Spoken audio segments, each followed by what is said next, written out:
Are you carrying around the truth in unrighteousness? In John 8:31, Jesus said to the people who believed in him, "You are truly mine if you remain faithful to me, and you will know the truth, and the truth will set you free." Jesus was talking to those who had the beginning of belief, and yet they did not believe. They believed what Jesus was saying was true, yet they were not prepared to surrender and do what he asked. They were a slave to sin and not the doer of the truth.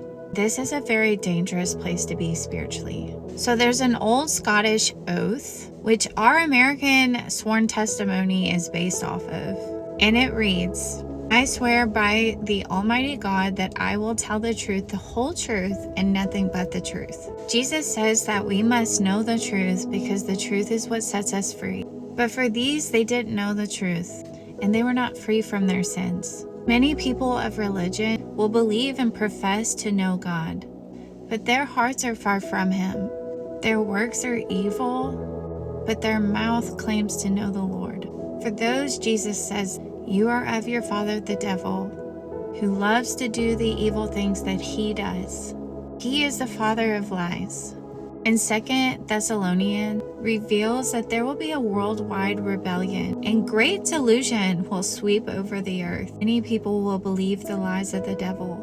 These people will reject the truth. So it's important that we know what the truth is and we remain faithful to Jesus by seeking him to escape that judgment.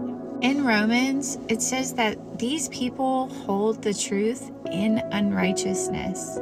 They know the truth. There's no excuse. They knew God, but they didn't glorify him, and they weren't thankful for anything that he was willing to do for them. They became futile in their thinking, and their foolish hearts were darkened. They professed to be wise in him, but instead they became a fool and changed the glory of the incorruptible God into the image of a corruptible man. These people carry around the truth, but in unrighteousness. They know right from wrong, but they choose to do the wrong thing. And for these people, they receive the wrath of God. This is why Jesus is encouraging these believers to put their faith in action. They serve Jesus with their lips, but not in their heart, which eventually results in the wrath of God. And we know that God's judgment is based on the truth. So I encourage you believers to think on these questions I'm about to ask. Are you living by the truth? Do you believe the truth? Do you accept the truth? What is your attitude towards the truth? Do you carry around the truth and do you act on your faith in Jesus? Are you holding the truth in unrighteousness? We need to do our best to present our entire character before the Lord as someone who is approved by God.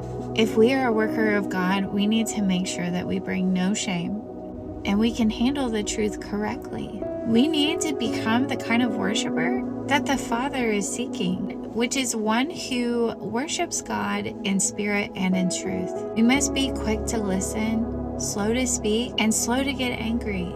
We need to get rid of all the filth and evil of our lives and humbly accept the word that God has planted in our heart. Since it has the power to save our soul, we must do what God says and be a doer of the word.